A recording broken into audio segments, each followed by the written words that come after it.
وہ ایک گناہگار بنی اسرائیل کی اس کی کہانی موجود ہے کہ وہ آیا اور نیکوکار سے اس نے کوئی بات کی تو اس نے اس کو جھٹک دیا، اور وہ اتنا نیکوکار تھا جب وہ چلتا تھا تو بادل اس کے اوپر سایہ کرتا تھا، اللہ نے اس کو اتنا نوازا ہوا تھا، لیکن گناہگار کو دیکھ کر کے اس کے اندر نفرت کے جذبات پیدا ہوئے، اس نے کہا میرے سے بات نہ کر، پیچھے ہٹ جا۔ اللہ اکبر۔ تو وہ بیچارہ بڑا رویا کہ مالک میں اتنا گناہگار ہوں کہ تیرے پاک بندے مجھے اپنے پاس بٹھانے کے لیے بھی تیار نہیں۔ دل ٹوٹا، شکستگی پیدا ہوئی، کہا لیکن مالک تیری مرضی، اور واپس پلٹا۔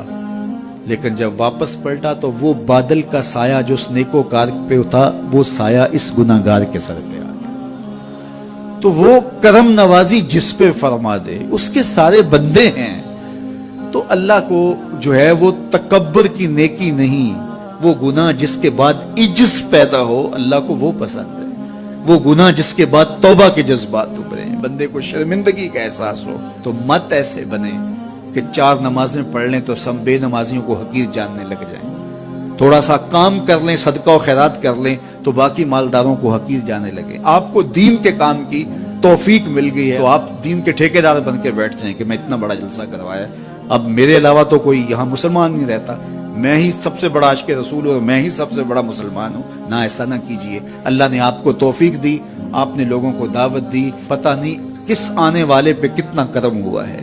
یہ تو ان کی رحمتیں ہیں، وہ جس پہ چاہے جیسے چاہیں برس جائیں۔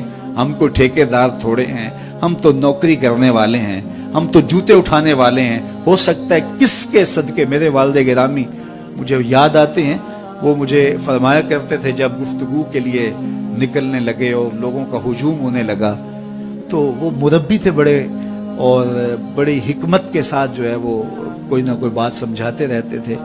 تو ایک دن فرمانے لگے کہ ایک خطیب تھا، بظاہر اچھا کتاب کرتا لیکن اندر سے وہ اتنا اچھا نہیں تھا، تو جب وہ فوت ہو گیا تو وہ بخشا گیا، تو اس نے اللہ سے کہا کہ میرے مالک میرا تو کوئی عمل ہی نہیں ہے کہ میری بخشش ہوگی اور میری مغفرت ہو گئی۔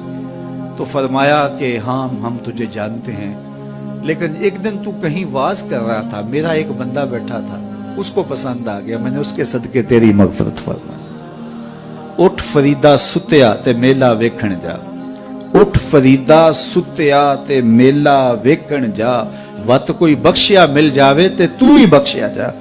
تو پتہ نہیں کس کے صدقے سے اللہ رحمتوں کا نزول فرماتا ہے۔ بے عمل کو دیکھ کر کے اس سے نفرت نہیں ہے، نفرت تو گناہ سے ہے، گناہگار سے نہیں ہے، لیکن کوشش کی جائے کہ یہ عمل بد چھوڑ دیں۔ اللہ اکبر۔ ایک جنازہ گزرا اور وہ جنازہ کسی غیر مسلم کا تھا، تو چشمان رحمت میں آنسو آ گئے۔ تو صحابہ نے پوچھا کہ حضور یہ یہودی ہے یا عیسائی ہے، کوئی اس کا جو مذہب تھا وہ بتایا۔ تو فرمایا کہ مجھے اس بات پہ افسوس آیا کہ یہ اسلام نہیں لا سکا اور کفر کی حالت میں مر گیا، تو اگر یہ اسلام لاتا اور جو ہے وہ جنت کی راہوں کا مسافر ہوتا تو کتنا اچھا۔ یہ اس کے ساتھ بھی ہمدردی ہے۔ تو اللہ کی مخلوق، یہ جنت کے اکیلے ٹھیکیدار بننے کی کوشش نہ کریں کہ میرے علاوہ کوئی جائے نہ، جنت کے دروازے پہ میں بیٹھ جاؤں گا کسی کو، یہ زیادتی ہے۔ میرے تو اعلیٰ حضرت نے یہ کہا تھا، ایک میرا ہی رحمت پہ دعویٰ نہیں، شاہ کی ساری امت پہ لاکھوں سلام۔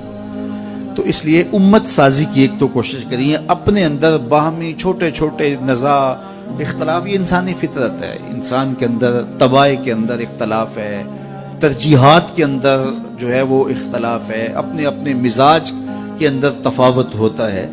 تو ایسا نہ ہو کہ چھوٹی چھوٹی باتوں سے آپ جو ہے وہ امت کو پھاڑ چیر کے رکھ دیں، نہیں، بلکہ امت کا جو تصور ہے اس کو قائم رہنا چاہیے۔ تو گناہ کے بعد جب انسان کے اندر ندامت کا اظہار ہوتا ہے، وہ جو آنسو ٹپکتے ہیں، بندہ اپنے آپ کو چھوٹا سمجھتا ہے، میں اتنا گناہگار، میں پاپی، میں مجرم، میں میلا اتھرو، جب وہ اپنے آپ کو دیکھتا ہے کہ میں اتنا برا شخص ہوں، تو پھر اللہ کی رحمتیں اس کے اوپر متوجہ ہوتی ہیں۔ تو اس کو پسند ہے کہ جب بندے اس کے حضور عاجزی کرتے ہیں، اس کے حضور معافی مانگتے ہیں، تو مت کسی کو حقیر جاننا کہ یہ گناہگار ہے، نہ جانے اس کا انجام کیا ہو۔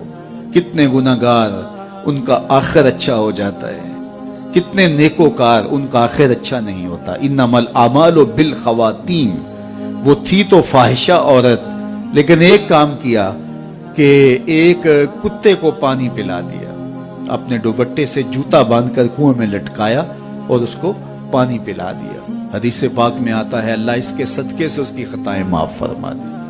اور ایک نے بلی کو مار دیا خاتون کو، وہ جہنم کی آگ میں جلنے لگی۔ اس لیے کون کس کا انجام کیا ہوتا ہے؟ ہمارے بزرگ فرماتے ہیں کہ بچے سے پیار کرو کہ اس کے گناہ کم ہیں، اور بڑے سے پیار کرو اس کی نیکیاں زیادہ ہیں، اس کی نیکیاں زیادہ ہیں۔ چھوٹے سے اس لیے پیار کہ اس کے گناہ کم ہوں گے، اور بڑے سے اس لیے پیار کہ اس کی نیکیاں زیادہ ہوں گی۔